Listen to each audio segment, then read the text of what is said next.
অন্নপূর্ণা ভান্ডারে under inquiry টাকা কি পাবেন? কি জানাচ্ছে সরকার? কবে থেকে শুরু ভেরিফিকেশন? পশ্চিমবঙ্গের অন্যতম জনকল্যাণমুখী উদ্যোগ হলো অন্নপূর্ণা যোজনা। এই প্রকল্পের মাধ্যমে রাজ্যের বহু অভাবী ও যোগ্য নাগরিক প্রতি মাসে আর্থিক সুবিধা পেয়ে থাকেন। সাম্প্রতিক সময়ে দেখা গেছে যে বহু আবেদনকারীর ফর্ম জমা দেওয়া সত্ত্বেও এখনও ব্যাংক অ্যাকাউন্টে প্রকল্পের অর্থ পাননি। অন্নপূর্ণা যোজনার এই প্রকল্প ঘিরে জনসমাজে বিরাট আকার বিভ্রান্তি দেখা গিয়েছে। প্রথম বহু আবেদনকারীকে রিজেক্টেড দেখানো হয়েছিল, কিন্তু 4 তারিখ সন্ধ্যার পর অনেকের স্ট্যাটাস চেক করলে সেখানে তদন্তের অধীনে অর্থাৎ আন্ডার ইনকোয়ারি লেখাটি প্রকাশিত হচ্ছে। এই উদ্ভব পরিস্থিতি এবং সাধারণ মানুষের বিভ্রান্তি দূর করতে নবান্নের পক্ষ থেকে মুখ্য সচিবের সভাপতিত্বে একটি উচ্চ পর্যায়ের পর্যালোচনার বৈঠক অনুষ্ঠিত হয়েছে। সরকারি নির্দেশিকা অনুযায়ী প্রতিটি অমীমাংসিত আবেদনের দ্রুত খতিয়ে দেখা যোগ্য মানুষদের অ্যাকাউন্টে অর্থ পৌঁছে দেওয়াই প্রশাসনের প্রধান লক্ষ্য। এই প্রক্রিয়াকে স্বচ্ছ ও দ্রুততর করতে বেশ কিছু নতুন নিয়ম এবং সময়সীমা বেঁধে দেওয়া হয়েছে, যার পুঙ্খানুপুঙ্খ বিবরণ আলোচনা করা হলো। গত 4 জুলাই 2026 রাজ্যের মুখ্য সচিবের নেতৃত্বে অন্নপূর্ণা যোজনা প্রকল্পের বর্তমান অগ্রগতি ও সুবিধার বিবরণের পরবর্তী পরিস্থিতি মূল্যায়নের জন্য একটি গুরুত্বপূর্ণ সভা অনুষ্ঠিত হয়। এই বৈঠকে রাজ্যের প্রশাসনিক স্তরের শীর্ষ কর্তারা সশরীরে এবং ভার্চুয়াল মাধ্যমে অংশ নেন। উপস্থিত ছিলেন অতিরিক্ত মুখ্য সচিব, প্রধান সচিব এবং বিভিন্ন গুরুত্বপূর্ণ দপ্তরের সচিববৃন্দ।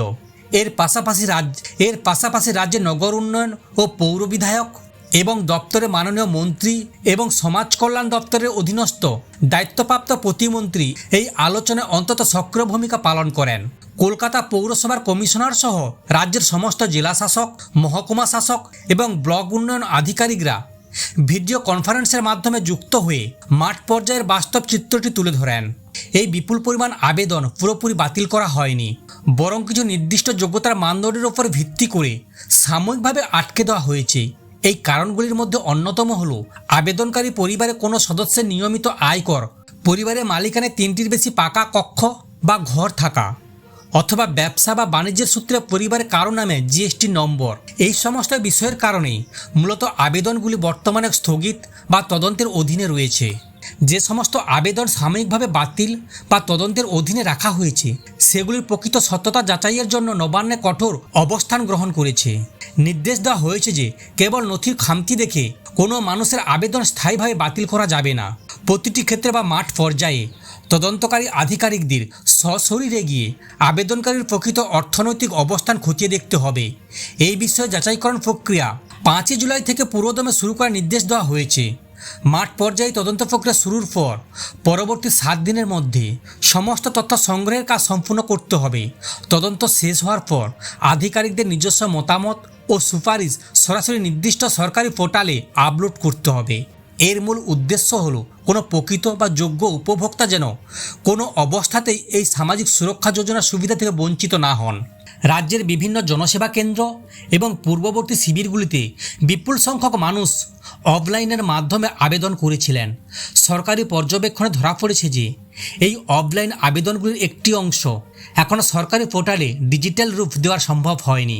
এর ফলে বহু যোগ্য আবেদনকারী তালিকার নাম থাকা সত্ত্বেও মাসের পর মাস অপেক্ষা করতে হচ্ছে এবং ডিজিটাল ডাটাবেসে তথ্য না থাকায় তাদের সুবিধা দেওয়া যাচ্ছে না।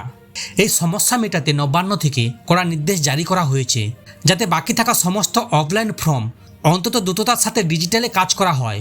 প্রতিটি ফর্ম নিখুঁতভাবে যাচাই করে সেটি অনুমোদন করা হবে নাকি উপযুক্ত কারণে বাতিল করা হবে তা স্পষ্ট উল্লেখ করে পোর্টালে তুলতে হবে। এই সমগ্র প্রক্রিয়াটি সম্পূর্ণ করার জন্য আগামী 10 জুলাই অন্তিম সময়সীমা ধার্য করা হয়েছে। আবেদনকারীদের মনে জমে থাকা ক্ষোভ জমা দেওয়ার প্রক্রিয়াকে আরও সহজ করতে সরকার একটি নতুন প্রযুক্তিগত পদক্ষেপ গ্রহণ করছে। সাধারণ মানুষের সুবিধা এবং স্বচ্ছতা বজায় রাখতে বর্তমান পোর্টালের ভেতরে একটি সম্পূর্ণ নতুন ব্যবস্থা বা উইন্ডোজ তৈরি করবে।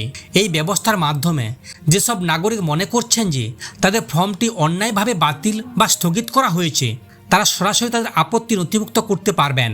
নাগরিকদের পক্ষ থেকে আসা এই সমস্ত দাবি ও আপত্তি পুনরায় অন্তত যত্ন সহকারে প্রশাসনিক স্তরে মূল্যায়ন করা হবে এবং ভেরিফিকেশনের শেষে পোর্টালে তার সর্বশেষ পরিস্থিতি আপডেট করা হবে।